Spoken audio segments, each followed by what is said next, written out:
Hi everyone, అందరూ ఎలా ఉన్నారు? మీరందరూ కూడా బాగుండాలని మనస్ఫూర్తిగా కోరుకుంటున్నానండి. ఈరోజు నేను నా మార్నింగ్ రొటీన్ అయితే నేను మీ అందరికీ షేర్ చేస్తున్నాను.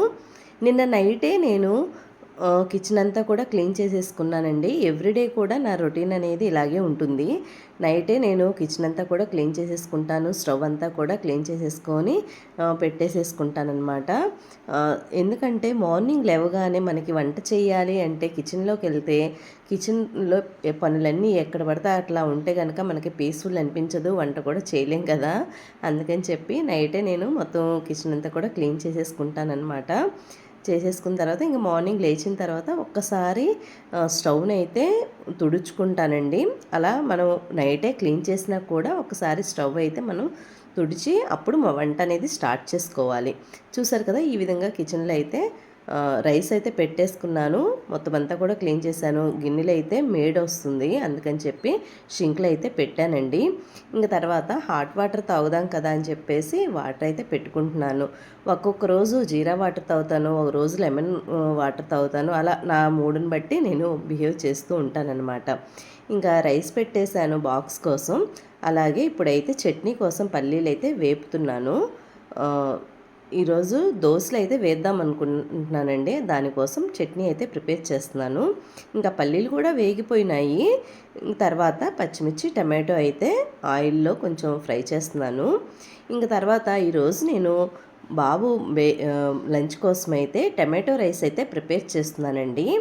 టమాటో రైస్కి ఫస్ట్ తాలింపు అయితే పెట్టుకుంటున్నాను. అంటే ఒక్కొక్కసారి ఒక్కొక్క స్టైల్లో చేస్తూ ఉంటాను. ఎవ్రీడే కూడా అంటే మనం టమాటో రైస్ చేసినప్పుడల్లా ఒకే పద్ధతిలో అయితే చేయను అనమాట. అంటే కొంచెం డిఫరెంట్ టేస్ట్ వచ్చేలాగైతే నేను మ్యాక్సిమం చూసుకుంటాను. ఎందుకంటే ఒక్కసారి తిన్నప్పుడు మళ్ళీ బాబు ఇంకొకసారి కూడా తినాలి అంటే ఇష్టపడరు కదా పిల్లలు. సో అందుకని చెప్పి ఒక్కొక్కసారి తాలింపు వేస్తాను, ఒక్కొక్కసారి మసాలా దినుసులు అవన్నీ వేసి చేస్తాను. అట్లా కొంచెం డిఫరెంట్గా అయితే చేసే పద్ధతిని మారుస్తూ ఉంటానండి. సేమ్ రెసిపీ ఒకేలాగైతే ఎప్పుడూ కూడా చేయను అనమాట. కొంచెం డిఫరెంట్ స్టైల్లో చేస్తూ ఉంటా. ఇంక తర్వాత ఈరోజు కొంచెం ఆయిల్ పెట్టేసుకొని తాలింపు అయితే పెట్టాను. ఇంకా తాలింపు అంటే తెలుసు కదా, జీలకర్ర, ఆవాలు, పచ్చిశనగపప్పు, అలాగే మినపప్పు అంటే పెసర మినపప్పు ఉంటాయి కదా, సో అట్లా వేసేసుకొని కొంచెం అవి ఫ్రై అయిన తర్వాత ఒక ఆనియన్ అయితే వేసానండి. ఆనియన్ వేసిన తర్వాత అది కూడా ఒక 1 మినిట్ ఫ్రై అయితే సరిపోతుంది. ఎందుకంటే మనం టమాటో వేసినప్పుడు ఈ ఆనియన్ కూడా మగ్గిపోతుంది కదా, అందుకని చెప్పి ఇంకా అది అయితే పక్కన పెట్టుకున్నాను. ఇంకా హాట్ వాటర్ కూడా నాకు మరిగిపోయినాయి. ఇంకా పక్కన తాగుతూ ఉన్నానండి. తాగుతూ ఇంక వంట అయితే ప్రిపేర్ చేస్తున్నాను. ఇంక తర్వాత వచ్చేసి చట్నీకి కూడా నేను ఇంకా మిక్సీ అయితే చేసి పక్కన పెట్టేశాను. ఇంకా టమాటో కూడా మగ్గిపోయింది కదా, కొంచెం ఫ్లేవర్ కోసం కరివేపాకు అయితే వేస్తున్నాను. కరివేపాకు వేయడం వల్ల మనకి చాలా మంచి స్మెల్ అయితే వస్తుంది కదా, అలాగే కంటికి కూడా చాలా మంచిది.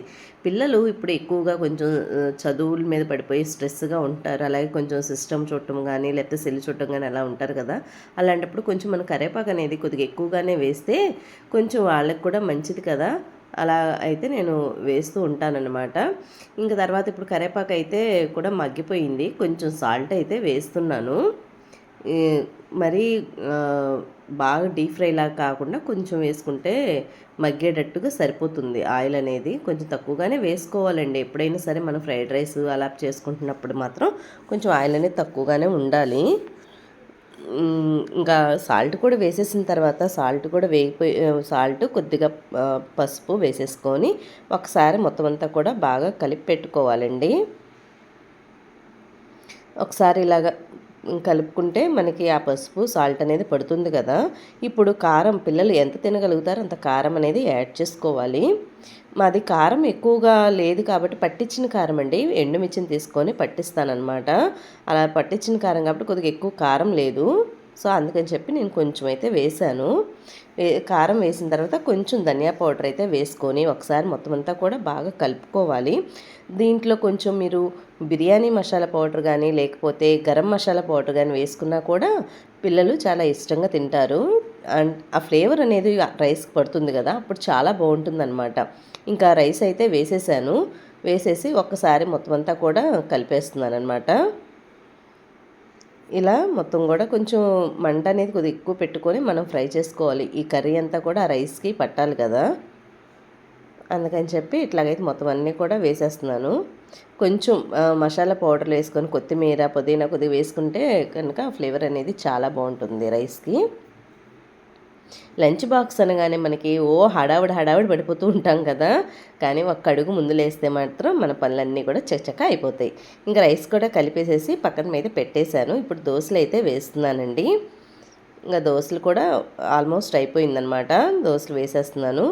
కొద్దిగా మనకి బాగా రెడ్గా రావాలి అంటే దోశల్లో మనం కొంచెం పచ్చిశనగపప్పు కొద్దిగా వేసుకుంటే ఒక 2 టేబుల్ స్పూన్ కనుక మనం పచ్చిశనగపప్పు రైస్ మినపప్పు నానబెట్టుకుంటాం కదా, అప్పుడే కొంచెం మనం పచ్చిశనగపప్పు అలాగే కొంచెం మెంతులు వేసుకున్నట్లయితే మనకి రెడ్డిష్గా వస్తాయి దోశలు, చాలా బాగుంటాయి.